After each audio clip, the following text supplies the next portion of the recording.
I'd like to call now for Pro-Life Philippines, Sir Ansel Beluso.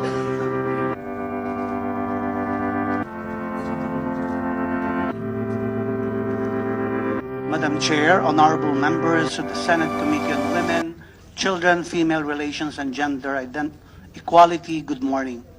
I am here today representing Pro-Life Philippines and Couples for Christ, Foundation for Family and Life. Please note that Pro-Life Philippines has already submitted our position paper on our opposition to the bill which is the subject of today's public hearing, the SOGIE bill. My name is Ansel Beluso. I am an ex-gay, which means I used to live a very active gay lifestyle, but has since chosen the path of change and renewal. I am happily and blissfully married to my wife, Joyce, for 18 years now. We have 3 children, Noel, Gian, and Jaben.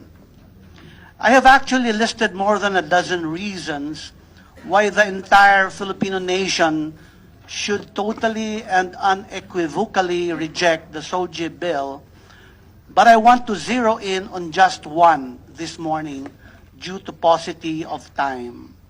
Madam Chair, I humbly and most respectfully submit that because of its official invention of special LGBTQI+ rights, the SOGIE bill, when enacted into law, shall forcibly engender and perpetuate a culture of lies, deceit, deception, and duplicity into the life of our country and people. If I may, Madam Chair, I'd like to mention only 4 of these lies. First lie, genitals do not determine sex and gender. Wrong. Truth is, genitals do determine sex and gender. Basic biology tells us that in humans, biological sex and gender is determined by 5 factors present at birth: the presence or absence of a Y chromosome, the type of gonads, the sex hormones, the internal genitalia, such as the uterus in females, and the external genitalia.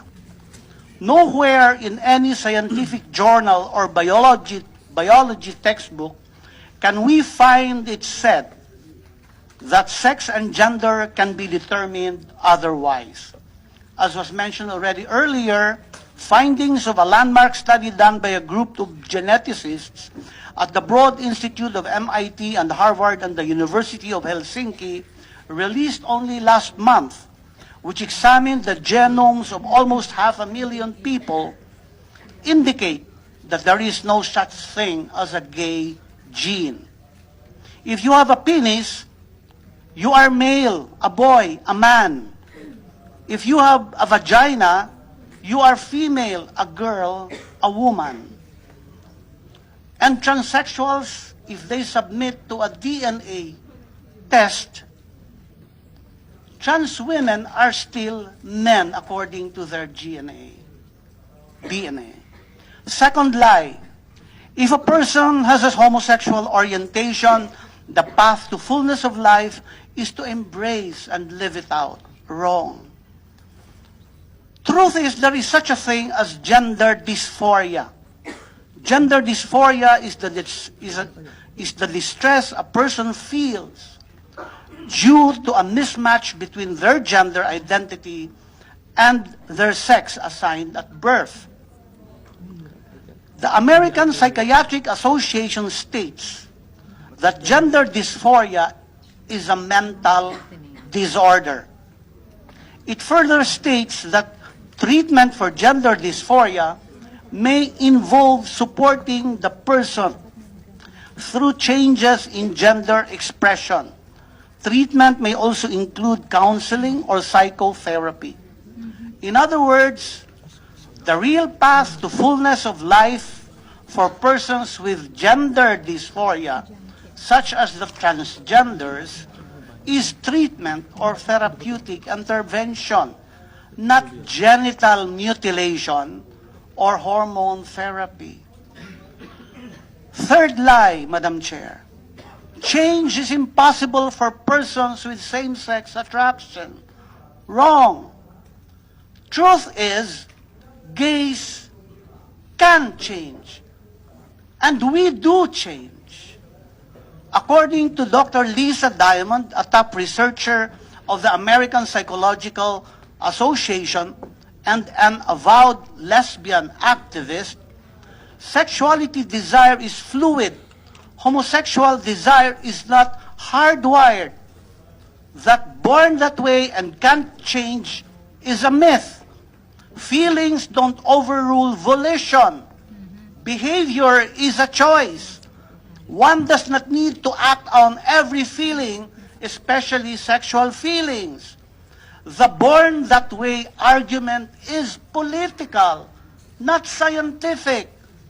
Sexual orientation is subject to change.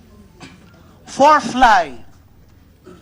It is for the welfare of children with evident homosexual orientation that they be made to learn about the LGBTQI plus ideology and guided to embrace the gay lifestyle, even at a young age. Wrong.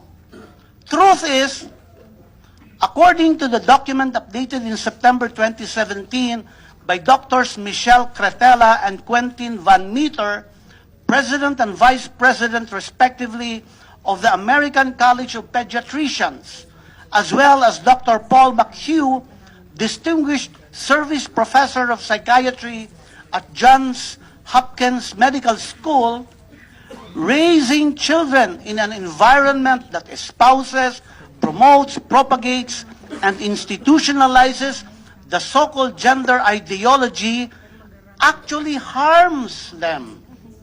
It also says conditioning children chemical and surgical impersonation of the opposite sex is normal and healthful is child abuse. The statement further states, endorsing gender discordance as normal via public education and legal policies is injurious to children. Madam Chair, Yes, I Mr. can go Veloso, on please and wrap on, up in but I a know minute. time Thank is you. running out. In closing, may I humbly suggest that the so-called LGBTQI plus ideology that the SOGIE bill espouses and promotes is not a part of Filipino culture. One very simple proof.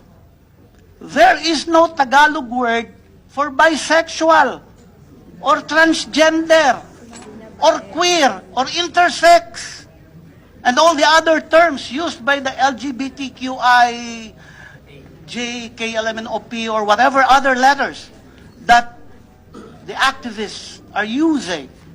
This is alien to us as Filipinos.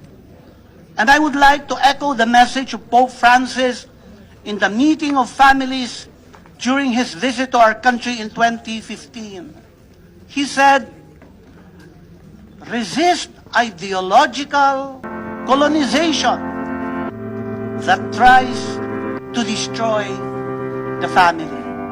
Madam Chair, thank you very much, and may God bless and have mercy on us all. Amen, Mr. Veloso.